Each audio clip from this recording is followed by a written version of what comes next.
Okay. There we go. Perfect. Okay, so first we'll start off with talking about just what is multifamily. This seems like a very easy question. It happens to be a little bit of a trick question. So multifamily, when we're talking about that, refers to 5 or more units on one tax lot. That sounds very official. But what that looks like in real life is apartment complexes, condominiums, mobile home parks, dormitories, retirement centers, townhomes, and these can be most often rented units, but they can also be ones that are individually owned, which we see often with like maybe mobile homes, townhomes, and condos. So any of those fall under the multifamily umbrella. What would still be considered single family residence is going to be like your duplex, triplex, or quadplex. That's all in one property. That being said, if you live in one of those, again, you are welcome and encouraged to hang with us, and we will still talk about things that are relevant to what's happening at your house. So what does garbage look like in a multifamily type setting? There's a few different setups that you might see. Actually, there's a lot of different setups that you might see, but they're made up of these 3 main components. So you may see what are called roll carts, which usually, if you're not in the industry, we talk about as bins. So those are the big blue or green kind of trash can looking things. You open the lid, you throw your stuff in. You may see, if you're in one of the more high-rise type buildings, the chutes. Those can be used for either garbage or recycling. I've seen both, so you may see that and realize it's familiar. Or we have dumpsters. Also, I guess missing from this list is also the trash compactors that you may see as well.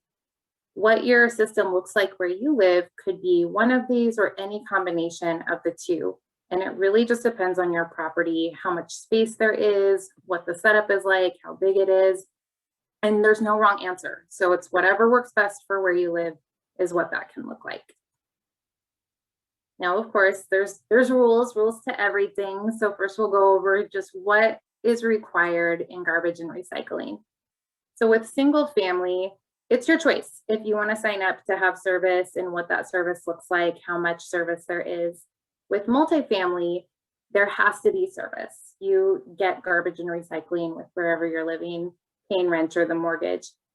That service has to be signed up for by either the property owner or property manager. In the owned units, it would be maybe the HOA, but there should be kind of one blanket umbrella entity that has the service in their name and pays the bill. So the bill would go to that property manager. That being said, they can pass those costs on to you. So even though they are required to pay it and have it in their name, you may see a line item on your rent that says, I don't know, $20 for garbage service. And that's okay. It just has to be in their name. Each property also needs to have a 2-sort system. And what we mean by that is, in addition to the garbage service, you have your mixed recycling and glass as well. So if you don't see one of those things, we can talk about later on, we'll talk about what to do. Sometimes those glass containers walk away and it's pretty easy to get a replacement one. So you should have both mixed recycling and glass on all of your properties. And the last one is a little bit fuzzier, but that's talking about adequate service. So what does that mean? It's a little vague. We are actively working on making it less vague, but in a nutshell, it means that there's always somewhere to put your items in the correct space. So if every time you go to take out your garbage, it's overflowing and full and you can't fit stuff in there, that's probably not adequate service. We totally understand if once in a while something happens, there's a move out or illegal dumping or just life happens, right? And all of a sudden the area is full.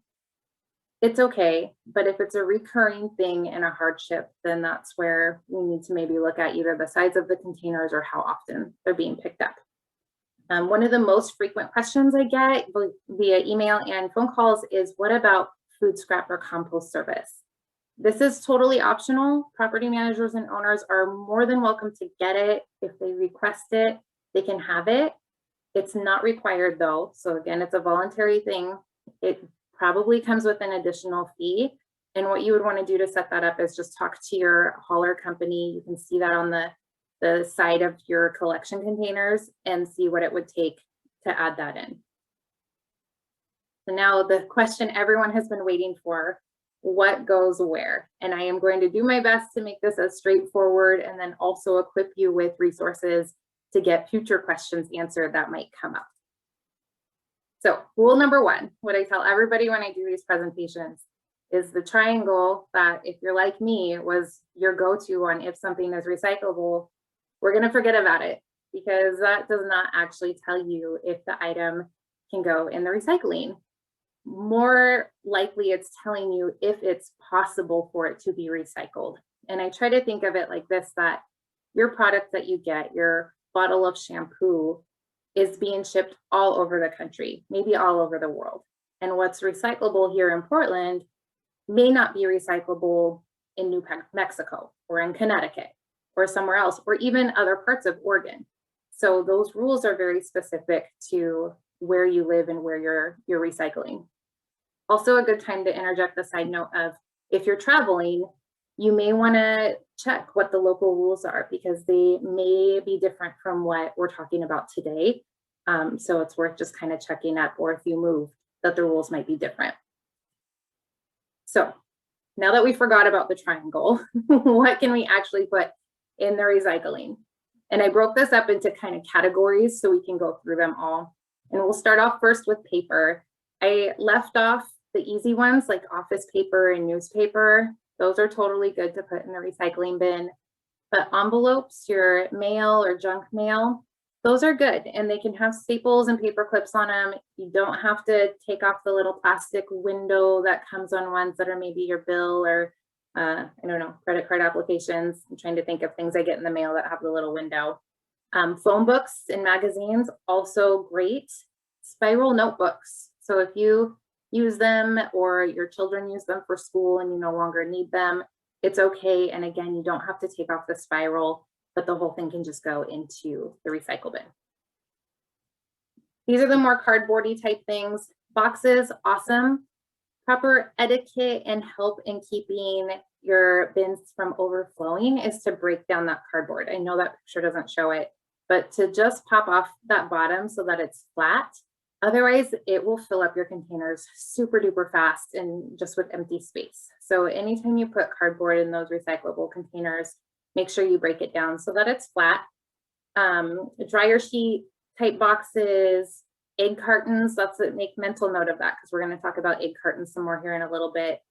It's almost Girl Scout cookie season, so those cookie boxes and anything that's like this. Cereal boxes, mac and cheese boxes, stuff that's in your pantry, food type stuff, can go into the recycling. Your paper towel rolls and your toilet paper rolls, also totally great to put in your recycling.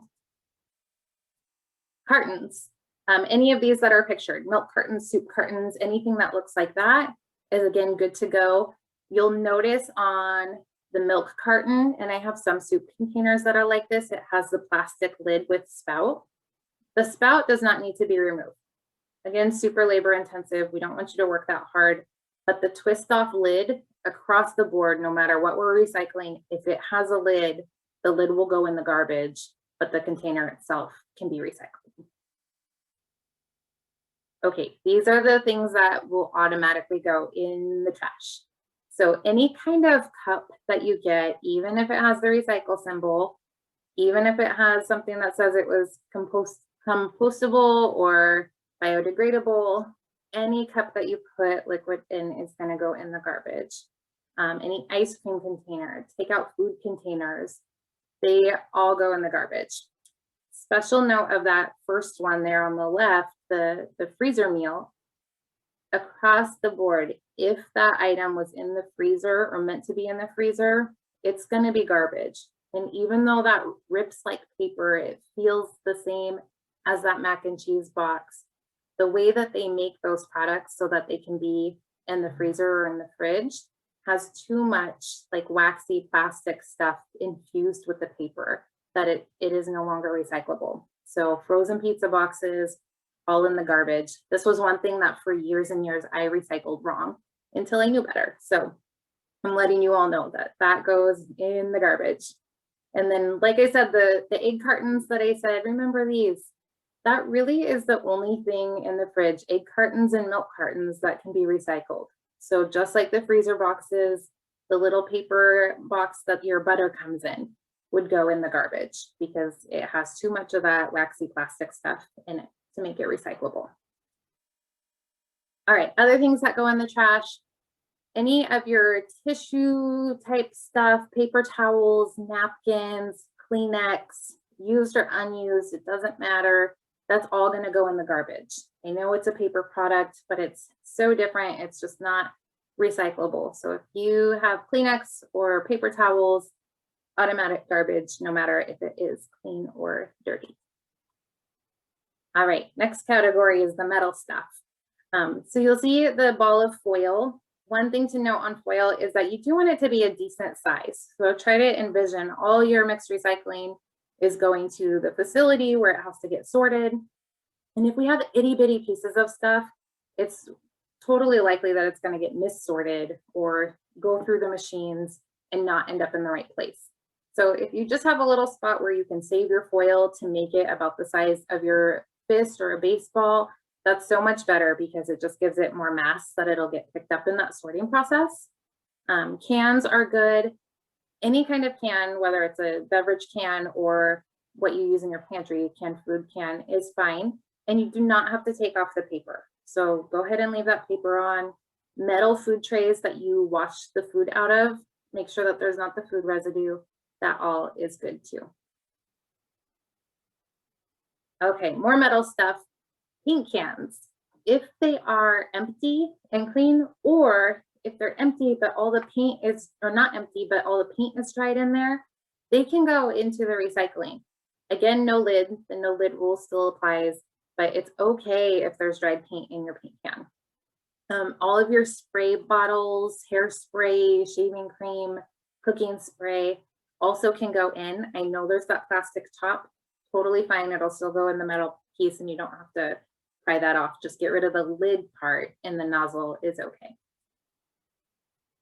Okay, these are more chemically type things. So if you have like spray paint cans or stuff you use in your shop, that's a chemical component. If they are empty, they can go ahead and go in the recycle bin. You used all that WD-40, all the stuff is gone, go ahead and throw it in recycling.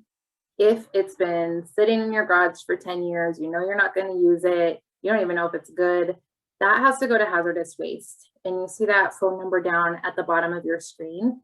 They can tell you, that's the Metro line, and they can tell you where the closest hazardous waste collection spot is. And they do sometimes, not so much in the winter, but during the rest of the year, do mobile hazardous waste collections. So it's definitely worth giving them a call so that you don't go way out of your way to find out where you can take the chemical materials. Okay, little pieces, bottle caps, screws, just little pieces of metal that you happen to get, even the can lids, the like flat part, once you use your can opener that pops off, you can collect those and that's fine. But again, we want to make them into a bigger mass. So this is best practices. You can take an old can, or if you drink coffee and it comes in a metal type container, those are usable too. And you can put those little pieces inside the can, collect them so that they're a bigger thing, and then close that lid, smash it down, not the lid, but smash it so it's closed and everything doesn't just come out, and then throw that whole thing into the recycling. I've been on some properties where they do that as a community and they just have a big can that's maybe by the dumpsters so that everybody can come and contribute to it. And then when it gets full, that whole thing goes into the recycle bin. Harmony, we have a question that came in through Facebook, if you're open to answering it. There's a question, what about sparkling water boxes like LaCroix? They feel a bit waxy. Are they okay to recycle? They are okay to recycle. Those ones don't have as much because they can be stored out of fridge and in fridge. Those ones are better. They're okay. So like the soda containers, if it's a Coke or Pepsi 12 pack or 18 pack, those can go in the recycling. Good question. Plastic. So move on. Keep those questions coming though, because we will get to them. And I have some really great resources at the end where you can ask those as well. So plastic is probably the most complicated piece. So we're going to spend a little extra time on what goes where. So these are your 4 main plastic categories: bottles, tubs, buckets, and jugs. If your item fits into one of those categories, then it's recyclable. And of course, you have to have something with caveats, and this is that thing. Down below there, you'll see where the limits are. So again, we're trying to keep the items bigger so that they can be sorted properly. So if it's a bottle or a tub, it needs to be more than 6 ounces. Most containers will tell you how many ounces they are. If not, you can look around your house and see. So if I pull up a yogurt container and I can look at that and say, oh, that's 4 ounces, whatever I'm seeing, if it's recyclable, is smaller than that, it's going to go in the garbage. Things like prescription bottles, I get asked that a lot. Many of them are too small. If they do happen to be big enough, or maybe you get your vitamins or your aspirin in bulk, those are probably big enough that they are good. But your individual kind of standard size prescription bottle is almost always too small and would go in the garbage. Again, notice on this picture, there are no lids. Lids go in the garbage. The actual containers can go in the recycling. Buckets. Your 5-gallon bucket is your standard kind of paint size bucket that you can get at Home Depot or Fred Meyer's or whatever. So anything smaller than that, if it's cat litter, if it is a paint bucket, if you got plant materials in there, it's fine. Just give it a rinse out and it can go in. But if there's something huge that's bigger than that 5 gallons, then that's actually too big. And we're gonna have to find a different way to get rid of that or put that in the garbage. And then jugs, there is the milk jug here. There's also like laundry detergent jugs, all good. No need if it's the laundry detergent, take off the lid, but you don't have to disconnect the spout. The whole single unit can go in. So what plastic things go in the trash? Anything that's not the 4 categories that we talked about, that's kind of the easy answer, but common things that we see in the trash are like plastic silverware, cups. Again, lots of those plastic cups have those triangles on the bottom, and we're forgetting about the triangles. So any of those plastic cups are going to go in the garbage. Any of the lids go in the garbage. You'll see the produce little basket there. All of that produce stuff is actually garbage, even if it's the clamshells. So you get your raspberries, blueberries, blackberries, and those clamshells. Even if it's a bigger clamshell, it doesn't fit into one of those 4 categories. So it's going to go in the garbage. This is one of those things I recycled wrong my whole life. So don't worry if you've been doing it wrong. Now we know, and all of those clamshells go in the garbage. Plastic bags. This we'll spend also a little bit more time on. Those go in the garbage. Now, there are collection areas at many of the grocery stores that you can take them to, so you can save up a bundle and either reuse them or recycle them when you go to the grocery store, which is fine. What we don't want to do is when we're collecting our recycling is to put it in the plastic bag and then throw the whole plastic bag with the recycling into the recycle container. I see that all the time when I'm at properties. And what happens when those plastic bags get sent to the recycler is something kind of like this. The machines can't pull that out and they just get stuck and gummed up, and that is no good. So if you put at home, I'll put my recycling into a paper bag and then just dump that paper bag out into the recycle bin.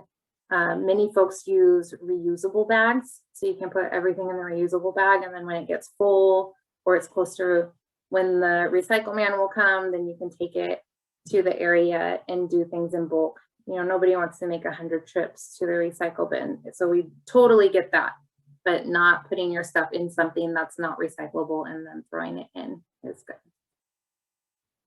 All right, so this is a hard one, and it's become more and more common that we get items that are labeled as compostable or biodegradable and think that, hey, awesome, I'm doing something good. This doesn't end up in the garbage. And unfortunately, we just don't have the facilities to do anything with that other than for them to be in the garbage. So even if you do have compost or food scrap collection at your property, these items are still trash, which is very sad. But that's where we're at. Some places in the country and in the world are able to process those. we don't here. So number one, if you are purchasing things and you see that and you're like, yes, I don't mind spending a little bit more because it's biodegradable or compostable, think about that it still is going to have to go in the garbage here, which is a bummer.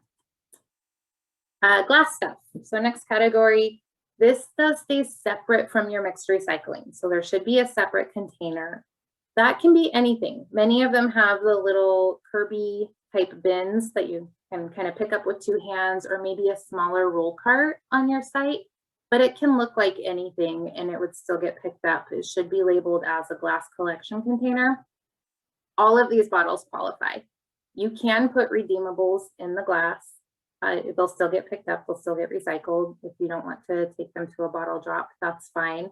Again, all those lids are off. So take those lids off, either throw those in the garbage, or if they're metal lids, you can collect them into a bigger type area and then put those in with the metal recycling, but the glass will stay separate. Leave the labels on as well. You don't have to scrub those labels off. They're good. Glass or glass type items that go in the garbage are going to be any of the dishes type things. Also notably missing from this diagram are mirrors. If you are getting rid of a bathroom mirror, just a mirror in your bedroom, or it breaks, that is not going to go into the recycling. That's got to go into the garbage. So unfortunately, if you have a mirror, even though it's glass, and windows as well, those aren't going to go into the recycling. And a lot of these are not all glass. You have a mug that is maybe ceramic or cookware that, even though we call it glass, is not so much. So all that stuff is trash. So remember this, I'm committing this to memory, that the triangle does not mean it can be recycled.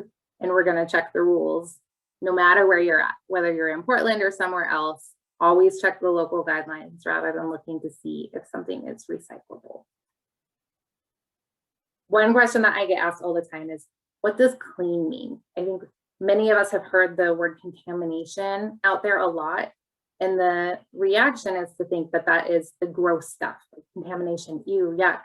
Which, yes, there's contamination. Oftentimes that's actually referring to just the wrong things getting put in the recycling, because that is contaminating the quality of what's in the recycle bin. But in the interest of how much food or other things are going in there, we don't want it to be gross and dirty.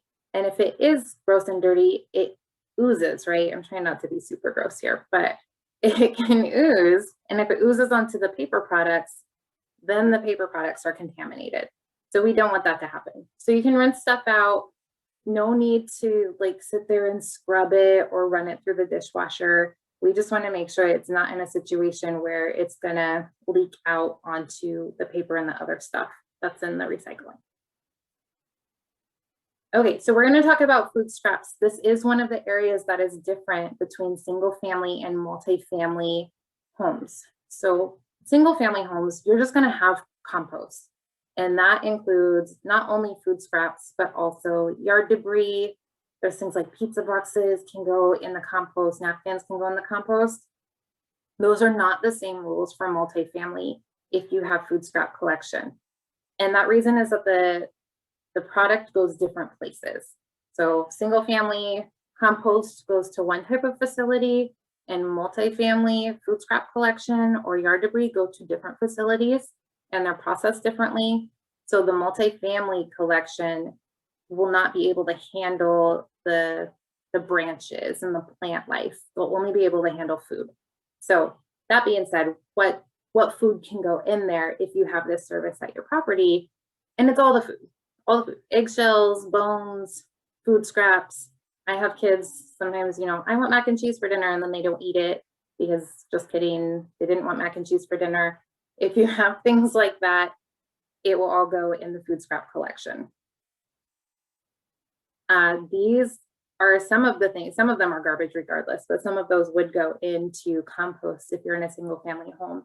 I mentioned pizza boxes earlier. One thing that you can do with something like a pizza box is, if the top did not get greasy or cheesy and is pristine and beautiful, you can rip that off and put that in the recycling, and then put the foodie stuff in the garbage. Everything else here is just going to be garbage. The to-go containers, the cups, the napkins. We already talked about that. It's all garbage. One of the harder to figure out what to do with items is electronics. What do you do with your TV or your computer or your printer? These things we don't want to throw in the garbage because they have the tubes and the chemicals that go through the screens and all the electric components that go in the base. You can take those to the transfer stations. There are a few places around town that you can take them and they'll responsibly get rid of them. Most of those type places have a fee. You can do that. Or you can go to Oregon eCycles, and that is way more places across town. So hopefully there's something closer to you that will responsibly recycle those electronics. The website is kind of long, so if you don't want to write all that down, I put the QR code on there. So if you have a smartphone, you should just be able to take a picture of that QR code, and that will take you to the Oregon eCycles webpage, and that will go through a more detailed list of what they accept and also where those locations are. You can do a search to find the closest ones to your home. And these items do not have to be working. So if you have a TV from 10 years ago that the screen went out, cool, take it and they'll recycle it for you. Okay, we have been talking about recycling, which is the main focus of this, but I would be doing all of us an injustice if I didn't point out that in the 3 R's, the reduce, reuse, recycle, recycling is at the bottom and it's last, and that's intentional because while it is good, it is so much better just to reduce what we're using or to reuse what we're using and use recycling as the last resource before throwing it in the garbage. So as we're shopping, if you can get a metal water bottle rather than using plastic disposable water bottles all the time, that is a way better option. Or if you can reuse the to-go containers, I oftentimes, if I get food to go or takeout, will wash those out and use those as leftovers. Or if I'm donating food to somebody, that's what I use. So it's reused. A lot of actually my recycling, I do that. Chicken egg containers, if you have neighbors that have chickens, oftentimes they'll take those and be able to reuse them. So definitely be creative, think outside the box, but of course there are things that have to go in the recycling and garbage. But I challenge you to push yourself to see what you can reduce and reuse before we get to the recycle point. Okay, so resources for you when I'm not here talking to you, giving you things that you can do. This is fairly new. It's just a couple years old and it is one of my favorites. It's called Recycle or Not. This is put out by Metro, which is a regional government here. Again, even though this cute little dinosaur looks the same as the last cute little dinosaur QR code, it will take you to the Recycle or Not Instagram, not to the Oregon eCycles. So you can take a photo of that. So there's a few different components of Recycle or Not. You can go to their webpage and scope out things that are recyclable. I put this diagram on here on purpose because we didn't talk about all the Amazon packaging, which probably more than a few of us have been heavily utilizing lately. That's all garbage, even though it's like plastic and paper, all that's going to go in the trash. And you can learn a lot just from their website. You can also play a game. You can test your knowledge of how well you know recycling. Just click on the corner up there and say play game and see what you do. Kids like this too, what goes where. So you can do that as a family activity. Or you can go to the Instagram. Very, very interesting just to scroll through what is already on there. I learn new stuff all the time. But you can also direct message Recycle or Not with your questions. So if you're at home and you say, is this thing recyclable? I don't know. Put it in their direct message and they can feature it on their Instagram page. So then not only do you get the answer, but everyone else who follows them on Instagram does too. Ron? Okay, other resources. Metro has an Ask the Expert. So this is their hotline, which is staffed Monday through Friday from 8:30 to 5. If there are some of those harder items like hazardous waste, or where do I take a mattress, or what do I do with my bulky waste, they can help point you in the right direction and connect you with your best options. So that is an awesome resource, not just for what's recyclable, but where you can take some of those things that are not just going to fit in your garbage. Okay, and then if you have questions about your service, if you say, hey, my glass container walked away and I talked to my property manager, or it's been 3 weeks and we haven't got a new one yet, you can call us, this 823 number, that's our city hotline. Feel free to ask us any questions. If you have questions about the requirements, or if you want free resources to give to your tenants or the residents that live there, we encourage property managers to reach out to us and we can get those to you. How-to guides on what to do. And I kind of hold this in front of my face. These are little door hanger cards. They're both in English and in Spanish on the back. So you can reach out to us. Easiest way to order those is through our email address that is on there.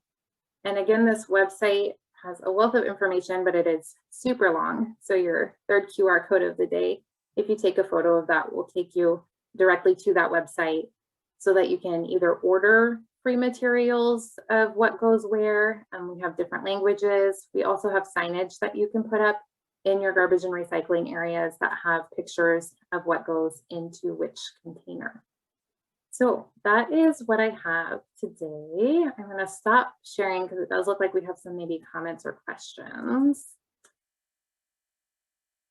Oop. See here. Oh, we have just the resources. Oh, Wing was nice enough to drop those in the chat for us. So if you are following us, you can look in the chat and see all those ones that I mentioned if you didn't catch the QR code. Also, this presentation will be available via Facebook.